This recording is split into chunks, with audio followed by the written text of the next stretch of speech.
Hello students, I welcome you all to today's session. I hope all of you are doing good. So today's topic is our houses.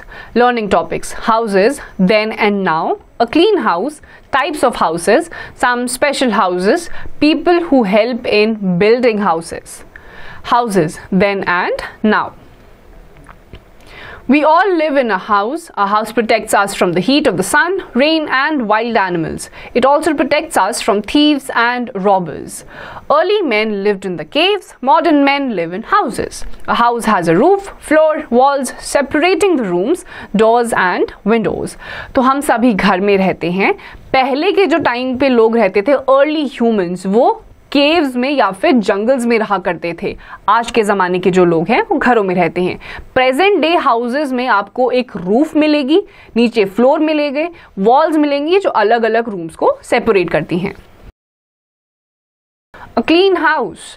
We should keep the house neat and clean. A dirty house can make flies, mosquitoes and rats enter and reside in our houses. They can make us sick. Windows let in fresh air and sunlight. So an ideal house should have enough doors and windows. A clean house is a healthy house. तो हमें हमेशा घर को साफ सुथरा रखना चाहिए, तभी हमारा घर स्वस्थ रहेगा. और एक आइडियल घर में हमेशा खिड़कियां और दरवाजे होने चाहिए जिससे कि फ्रेश एयर और सनलाइट आपके घर में एंटर कर पाए. Knowledge corner. The house in which we live with our family is called a home. जिस घर में आप अपनी फैमिली के साथ रहते हैं उसको होम कहा जाता है. Types of houses. Kacha house.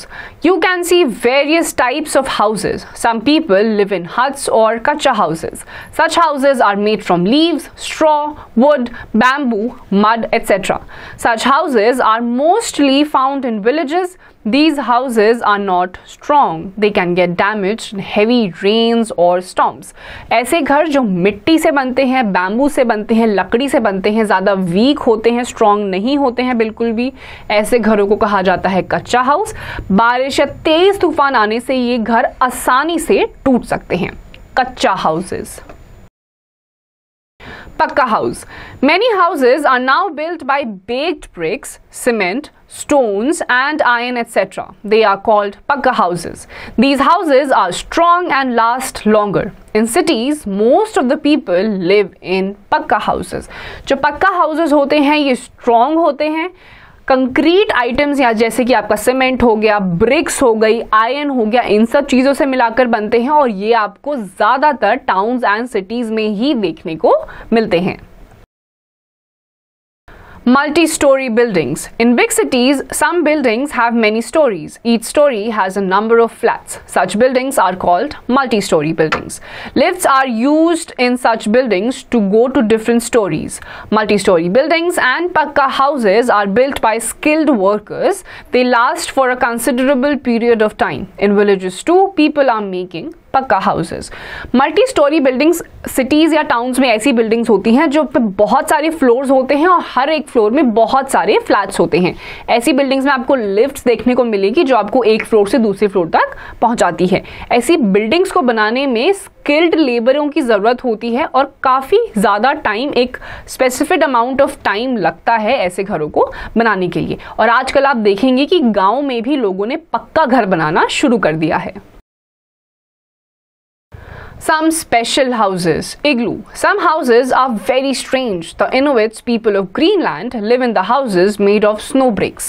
It has a very narrow entrance. Such houses are called igloos. तो ऐसे घर जैसे कि आपका ग्रीनलैंड हो गया जहाँ पे हमेशा बर्फ से ढका हुआ रहता है, ऐसा एरिया, यहाँ के लोगों को इनुइट्स कहा जाता है और ये लोग बर्फ के घर बनाते हैं जिनको इग्लू कहा जाता है. Houseboat. If you go to Kashmir, you can see houses floating on the lakes of Kashmir. They are called houseboats.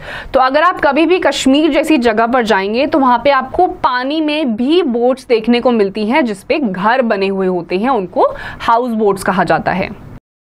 Tents. Some people move from place to place with their belongings. They are called nomads. They live in tents. तो कुछ ऐसे लोग होते हैं जो अपना सामान लेकर एक जगह से दूसरी जगह पर रहते हैं. इनका एक घर नहीं होता है. ऐसे लोगों को nomads कहा जाता है और ऐसे लोग टेंट्स में रहते हैं.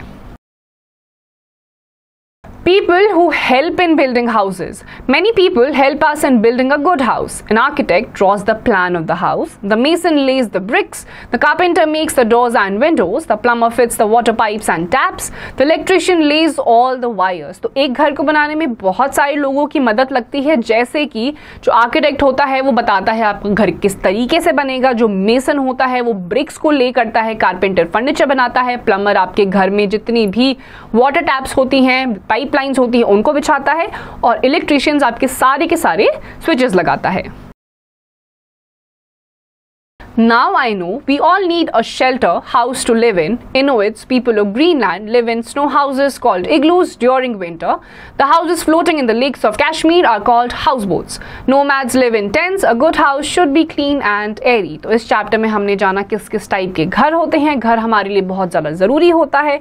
कश्मीर में आपको हाउस बोट्स देखने को मिलेंगे। ग्रीनलैंड जहाँ बर्फ से ढका हुआ रहता है वहाँ पे आपको इनुइट्स, इग्लूज जो बर्फ से बने हुए घर होते हैं उसमें रहते हुए दिखाई देंगे। So students, here comes the end of this chapter. इसकी जितनी भी exercises हैं वो आपको खुद से करनी है।